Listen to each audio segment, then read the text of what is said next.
Şöyle bir düşünün. Bir odaya giriyorsunuz ve daha ağzınızı açmadan, tek bir kelime bile etmeden hakkınızda bir sürü fikir oluşuyor. Kulağa biraz tuhaf geliyor, değil mi? Ama aslında hepimiz bunu sürekli yaşıyoruz. İşte bugün bu sessizliğin muazzam gücünü, yani kelimeler olmadan ilk izlenimleri nasıl şekillendirdiğimizi ve sözsüz iletişimin sırlarını birlikte çözeceğiz. Hadi gelin konunun tam kalbine inelim ve her şeyin temelini oluşturan şu soruya odaklanalım. Vereceğiniz cevap bence bugünden sonra insanlarla kurduğunuz iletişimi bambaşka bir seviyeye taşıyabilir. Şimdi bir anlığına o anı hayal etmenizi istiyorum. Hani şu kalabalık iş etkinliklerinden birindesiniz. Belki bir networking etkinliği. Elinizde içeceğiniz, etrafta bir sürü tanımadığınız yüz. İşte o ilk birkaç saniye var ya, inanın bana, kurulacak tüm ilişkinin gidişatını belirleyebilir. Evet, işte bu hepimizin yaşadığı o an var ya, aslında tam bir sözsüz satranç oyununun başlangıcı.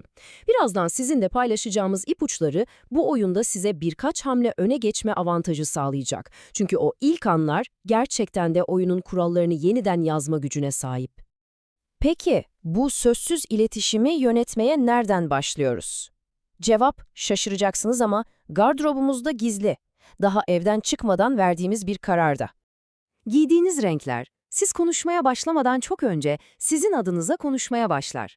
Diyelim ki önemli bir iş görüşmeniz var ve güven vermek istiyorsunuz. O zaman bilinçaltına "ben sakinim ve güvenilirim" mesajını gönderen maviyi tercih etmek harika bir fikir. Ya da enerjik ve iddialı bir sunum yapacaksanız kırmızı. Yaratıcı bir beyin fırtınası içinse yeşil sizin gizli silahınız olabilir.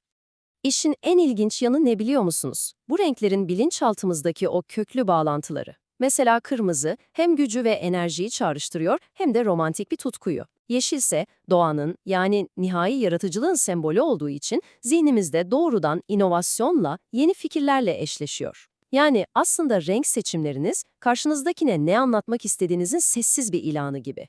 Tamam, renklerle doğru mesajı verdik. Hazırlık bitti. Şimdi sahneye çıkma zamanı. Artık o anın tam içindeyiz. Peki vücudumuz biz hiç farkında bile olmadan neler fısıldıyor? Vücudumuzun en dürüst sinyalleri genellikle kontrol edemediklerimizdir. Çünkü zihnimiz yalan söylemeye programlanabilir ama bedenimiz o her zaman gerçeği fısıldar. Özellikle de gözlerimiz ve ellerimiz. Hani derler ya, gözler ruhun aynasıdır diye, boşuna değil. Bakın size iki somut kanıt. Biri, sizinle konuşurken göz bebekleri büyüyorsa bu bilinçli olarak kontrol edemediği gerçek bir ilgi işaretidir. Ya da sizi ilk gördüğünde kaşları kısacık bir anlığına yukarı kalkıyorsa bu size saygı duyduğunu ve tanıştığınıza memnun olduğunu gösteren evrensel bir mikro ifadedir. Peki ya dokunmanın gücü bir ilişkiyi daha başlamadan ne kadar etkileyebilir? Cevap, sandığınızdan çok daha basit. Her şeyi değiştirebilecek tek bir dokunuş var. Sadece bir tane. İşte o sihirli dokunuş tam olarak bu. Tokalaşırken diğer elinizle karşınızdakinin koluna veya omzuna hafifçe dokunmak. Bu basit jest bilinçaltına anında "seninle tanışmak benim için önemli ve sana değer veriyorum" mesajını gönderir. Sıradan bir tokalaşmayı bir anda çok daha kişisel ve samimi bir bağ kurma anına dönüştürüyor. İlk teması başarıyla kurduk. Harika. Peki ya sonrası? Asıl sihir şimdi başlıyor. Sohbetin kendisinde, kelimelerin arasındaki o boşluklarda gizli. Şimdi gelin güven inşa etmenin gizli kodlarını çözelim. İşte size belki de ezber bozan bir fikir. Güven kazanmak, konuşmakla değil, tam tersine karşıdakine alan açmakla, yani dinlemekle başlar. Süreç aslında çok basit. 2 adımlık bir dans gibi düşünün. Önce siz anlamlı, düşünceli bir soru sorun. Sonra arkanıza yaslanın ve konuşma sırasını tamamen ona verin. Bu basit hamle, karşınızdakinin bilinçaltına "bu kişi beni gerçekten anlamak istiyor, sadece kendi fikirlerini anlatmak değil" mesajını gönderir. İşte güven tam da bu noktada filizlenmeye başlıyor. Peki ya sohbet biraz gerginleşirse?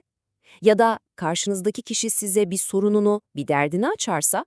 İşte o anlarda devreye giren, kelimelerden çok daha etkili, adeta sihirli bir sakinleştirici var. Çözüm o kadar basit ki sadece başınızı sallıyorsunuz. O konuşurken siz sadece başınızla onu onaylayın. Bu onaylayıcı baş sallama hareketi, "seni duyuyorum, anlıyorum ve söylediklerine değer veriyorum" demenin en sessiz ama en etkili yolu. Bu basit eylem en gergin kişiyi bile anında yumuşatabilir. İnanamazsınız. Ve şimdi belki de hiç fark etmediğiniz küçücük bir detay. çenenizin duruşu. Konuşurken çenenizi hafifçe aşağı eğmek, seni dinliyorum ve yönlendirmene açığım mesajı verirken, çeneyi yukarı kaldırmak ise kontrol bende demenin sözsüz bir yoludur. Bir sonraki toplantıda insanların sadece ne dediğine değil, çenelerinin nerede durduğuna da bir bakın. Odadaki o görünmez güç dengelerini okumaya başlayacaksınız.